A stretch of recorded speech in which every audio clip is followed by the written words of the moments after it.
Eh bien, bonjour frères et sœurs. Bien, les efforts de mieux comprendre la Bible. Et oui, je sais que mon titre est provocateur. Est-ce que Salomon a péché? C'est sûr qu'il a péché. De quoi tu parles?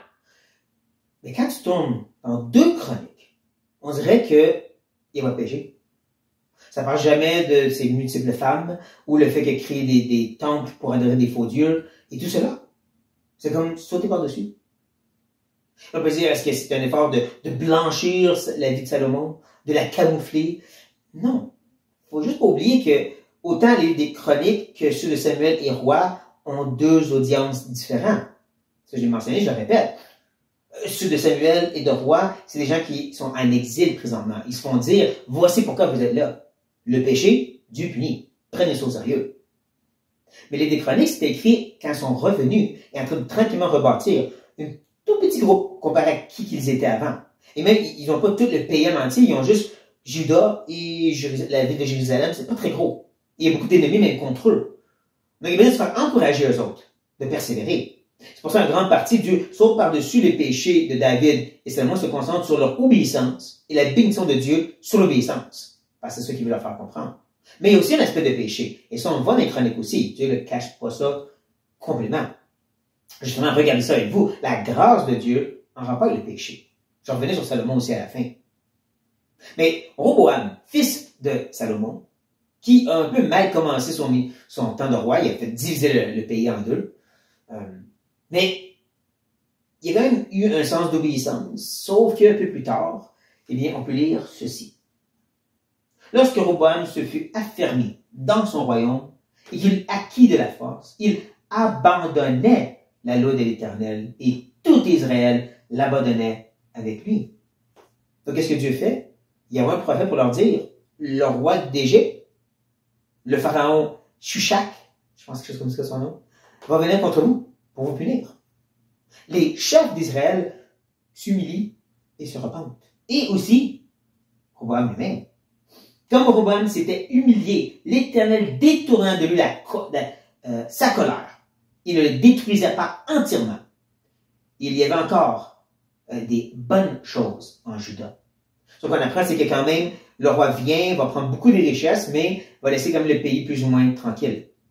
Donc, il y a eu des conséquences. Il y a toujours des conséquences au péché, mais pour la repentance et l'humilité et le fait de craindre l'Éternel, il y a la grâce et la miséricorde. Et c'est ça qu'on va être Roboam.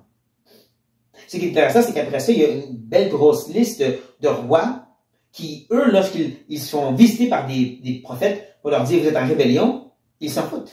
Ils persistent et ils meurent. Donc, on voit les 2 aspects. On voit l'obéissance, on voit l'imperfection et la repentance. On voit l'imperfection et la persévérance et les 2 conséquences. Dieu fait grâce, Dieu punit. Ensuite, tu as Josaphat, qui est dans le milieu de nos histoires. Josaphat est un peu comme un David, dans le sens qu'il y a quand même une certaine obéissance, un cœur pour Dieu, mais il fait des erreurs. Il pêche. Il va s'allier avec les rois du Nord, au moins 2 reprises, et Dieu le reprend pour ça, et Josaphat comprend. Encore, grâce de Dieu, miséricorde. Et ensuite, tu te rends Manassé. Manassé, c'est le fils du grand réformateur Ézéchias. Et tous les changements et les efforts d'Ézéchias pour ramener le peuple à Dieu, ben Manassé lui les renverse. Il est l'anti-réformateur, le déformateur, si vous voulez. Il va ramener le peuple vraiment dans l'idolâtrie, dans le péché. C'est horrible. Et Dieu envoie le roi de Babylone, plusieurs générations avant l'exil en passant, pour prendre juste le roi. Et comme il vit une pré-exil, avant l'exil. Et c'est là que Chronique nous enseigne quelque chose que les livres des rois et des Samuel sont par-dessus. C'est intéressant, ça, n'est-ce pas? Tu dirais, oh, mais Chronique, il cache des choses, mais le livre des rois de Samuel cache aussi quelque chose. Et c'est la repentance de Manassé. Parce que, d'accord, le livre des rois de Samuel se concentre sur le péché et les conséquences. Mais ici, c'est la grâce de Dieu, c'est quand tu te repens. Et justement, on peut lire ceci. Lorsqu'il fut dans la détresse, il implora l'Éternel son Dieu. Et il s'humilia profondément devant le Dieu de ses pères.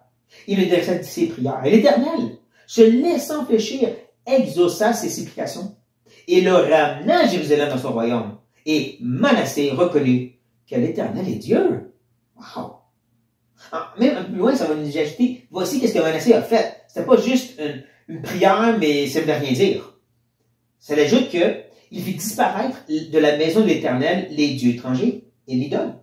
Il renversa tous les autels qu'il avait bâtis, lui-même en fait, sur la montagne de la maison de l'Éternel et à Jérusalem. Il les jeta hors de la ville. Il rétablit l'autel de l'Éternel et y offrit des sacrifices d'actions de grâce et de reconnaissance. Il ordonna à Juda de servir l'Éternel, le Dieu d'Israël. C'est pas parfait, mais c'est quand même un acte de repentance très sincère que Dieu approuve pour Manassé. C'est beau, n'est-ce pas? Pourtant, la Bible va blâmer Manassé pour les conséquences de l'exil qui vient plus tard. Il a amené le peuple dans le péché et le peuple va persister après sa mort, va y revenir.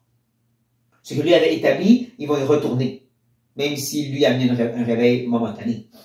N'empêche, on voit ici quelque chose en chronique sur la repentance et la confession et l'humilité devant Dieu, la crainte de l'Éternel et la miséricorde de Dieu qui vient avec. Que les rois et les Samuel ne se concentrent pas dessus. Parce que ça dépend de l'audience à qui il adresse. N'est-ce pas beau pour nous de penser à ça? Penser à ce Dieu de grâce et miséricorde, c'est pour nous. Ou est-ce qu'on va pécher? On va mal agir. On pourrait même dire qu'on fait partie de ceux qui sont revenus d'un exil. On était éloignés de Dieu et là, il nous a ramenés. Mais on est affecté par le péché. Et on va avoir des conséquences à cause de ça. Et des fois, on va retomber. Mais Dieu, qui est fidèle et bon, dit, confessez, repentez, et moi, je restaure. Moi, je suis gracieux et miséricordieux. Il y a des fois des conséquences, mais moi, je fais déborder la grâce par-dessus tout quand il y a du péché. Et voici des histoires qui nous rappellent ceci. J'avais dit qu'à la fin, je reviendrai sur Salomon. Moi, je crois très fortement que le livre de l'Ecclésiaste, c'est le confessionnel de Salomon, qui, à la fin de sa vie, s'est repenti de tout ce qu'il a fait. Et je crois, en partie, c'est pour ça que Chronique passe par-dessus son péché et se concentre juste sur l'obéissance, sa fidélité. Parce qu'il y a un sens où, dans sa repentance, Dieu lui a fait grâce. Mais bon, je ne veux pas trop en lire dans des choses que la Bible ne dit pas. Mais ce que la Bible dit, c'est que Dieu est miséricordieux. Nous avons un Dieu de grâce et qu'il habite les cœurs contrits, brisés par leur péché. Je vous encourage très fortement, frères et sœurs, si vous avez des grosses difficultés, des gros combats, n'allez pas vous cacher. Persistez pas dans le péché. Venez devant lui. Humiliez-vous devant lui. Il est un Dieu de grâce et miséricorde. Sur cette note, soyez bénis.